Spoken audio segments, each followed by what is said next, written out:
One seemingly ordinary night, Bob Sajanowski reflects on the harsh reality of Brooklyn's streets, explaining how they're far from safe. Money constantly changes hands throughout the city, eventually ending up at designated drop bars, randomly chosen establishments used as temporary vaults for criminal cash. Not even the bar owners know in advance when their place will serve as the next drop location. They simply accept the money, no questions asked. Bob's role is to manage his cousin Marv's bar and wait for whatever the night brings. That evening, a group of patrons raises a glass in memory of a long-missing friend, Richie Whalen.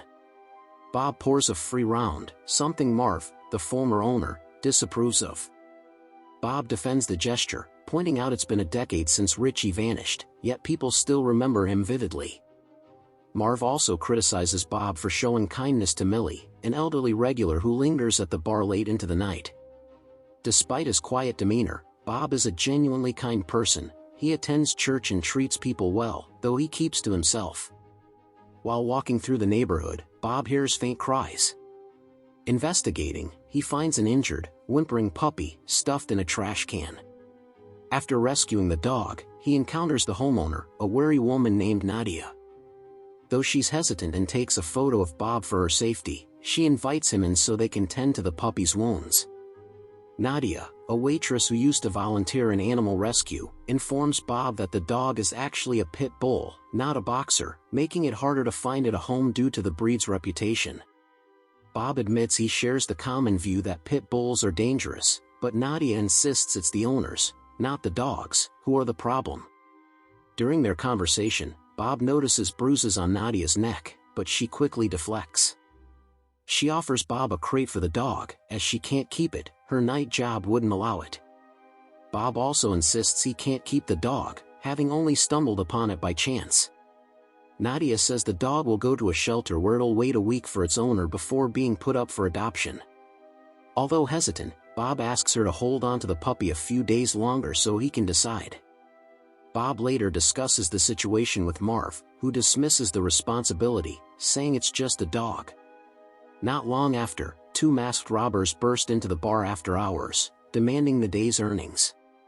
While Marv tries reasoning with them, they're too jumpy. Bob notices one of the robbers wears a broken watch stuck at a specific time. Once they leave, Bob and Marv find their doorman, Marty, wounded in an alley.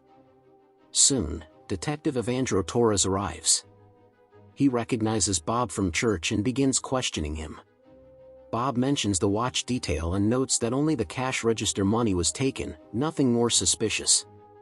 During their casual chat, Torres points out that Bob never takes communion at Mass, which Bob brushes off as a personal matter. Afterward, Marv scolds Bob for revealing the watch clue, arguing it could bring unnecessary attention since the thieves didn't steal any larger sums. Marv reminds Bob that the real owners of the money will eventually demand it back. The next morning, Bob attends Mass and then goes to Nadia's to pick up the puppy. She provides food as well, but after walking away, Bob returns to admit he doesn't know how to care for a dog. Together, they shop for supplies, and Nadia teaches him the basics. Bob decides to name the dog Rocco, inspired by a picture of Saint Rocco at church. As they drop Nadia off, a shadowy man watches them from a distance. Bob's new life as Rocco's owner begins. Soon after, Chavka Umarov, the true bar owner, visits Marv and Bob, bringing along an injured man in his van as a threat. He demands the stolen money be returned. Detective Torres continues digging into the bar's past, especially Marv's connection to it. Meanwhile, Marv encounters one of the masked robbers, revealing he orchestrated the heist himself. Bob later runs into Nadia at the park, where she suggests watching Rocco while he's at work. With the holiday season ending, she's working fewer shifts at her restaurant. At Marv's house, his sister Dottie complains about their father's care situation, suggesting he be taken off life support due to unpaid bills. Marv is determined to keep him alive, believing his plan to rob the bar again will solve their problems. Bob and Nadia grow closer through Rocco, but their moment is disrupted when the same mysterious man praises the dog. Bob is uneasy. Eventually, the man shows up at Bob's house, demanding the dog back. Bob refuses, but the man ominously takes an umbrella and threatens him. During another outing, Nadia remarks that Bob is the only one who doesn't question her bruises. He simply says it's not his business. She admits to injuring herself with a potato peeler during a relapse. Their date is cut short when a waitress asks them to leave because of Rocco. Marv grows paranoid, feeling like he's being watched. Bob mentions the man looking for his dog. While taking out the trash, Bob finds a bag containing money and a severed arm, still wearing the broken watch. He hides the evidence and tells Marv, who praises Bob's composure but scolds him again for mentioning the watch earlier. The mystery man shows up at the bar again, greeting Bob and sending regards to Nadia. Marv identifies him as Eric Deeds, a dangerous thug from the projects rumored to have killed Richie Whalen. Bob later disposes of the severed arm by tossing it into the sea while playing with Rocco. Detective Torres reappears, still probing the robbery. He brings up Deeds and notes he once worked at the bar. Bob denies knowing anything.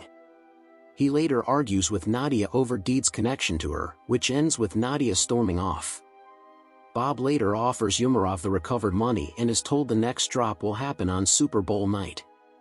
Nadia apologizes to Bob, admitting Deeds is her ex-boyfriend. Their relationship had become toxic, and they eventually broke up. Bob reassures her, saying neither he nor Rocco blames her. When asked about his past, Bob shares that Marv is his real cousin and that he used to be part of a criminal crew, but he left that life behind. Meanwhile, Marv tries to involve another accomplice, Fitz, in his new heist plan. Fitz declines, and Marv kills him by running him over and driving off in another car. Later, Bob finds the umbrella Deeds took earlier, now ominously left in Rocco's cage. Marv meets Deeds at a diner, trying to reason with him. Deeds resents how Bob seems to outshine him, even with a dog. Marv offers to help with their problem. Torres, investigating further, digs into Deeds' file and finds something suspicious. Bob visits Deeds, who demands $10,000 or he'll hurt Rocco and go to the police. Bob confronts Marv, accusing him of being involved in the original robbery. Marv denies it and angrily kicks Bob out. That night, Deeds breaks into Nadia's home and forces her to go out with him. At the bar, Bob nervously prepares for the Super Bowl crowd and continues managing the bar's illicit activities. Nadia arrives with Deeds, who begins making veiled threats. Bob gives him money, but Deeds demands access to the safe, threatening Nadia. In a tense moment, Bob recounts the truth. Years ago, a young man owed Marv money. After winning enough to repay it in Atlantic City, they still decided to eliminate him, viewing him as a liability. Bob admits he was the one who killed Richie Whalen, framing Deeds in the process. When Deeds boasts he was responsible, Bob suddenly shoots and kills him, revealing a colder side to his personality. Bob assures Nadia that no one will ever harm her again. She leaves, shaken but silent, and Bob insists he's not like the others. Outside, Marv silently watches everything unfold. Deeds' phone rings, and Bob answers. It's Marv, but neither speaks. Bob then prepares to dispose of Deeds' body and visits Umarov, who informs him that Bob now owns the bar. In the background, one of Umarov's men eliminates Marv from a distance. Bob is left alone, now the bar's sole proprietor. The following day, Torres visits to offer condolences. Bob claims Marv's death was a random carjacking, but Torres suspects an execution. He also brings up Deeds, noting he vanished just like Richie. Bob feigns ignorance, saying it was a hectic night and maybe Deeds ended up in an asylum. Bob, feeling exposed, takes Rocco for a walk and visits Nadia, offering to disappear from her life if she wishes. Instead, she gets her coat, and the two, along with Rocco, quietly wait to move forward together.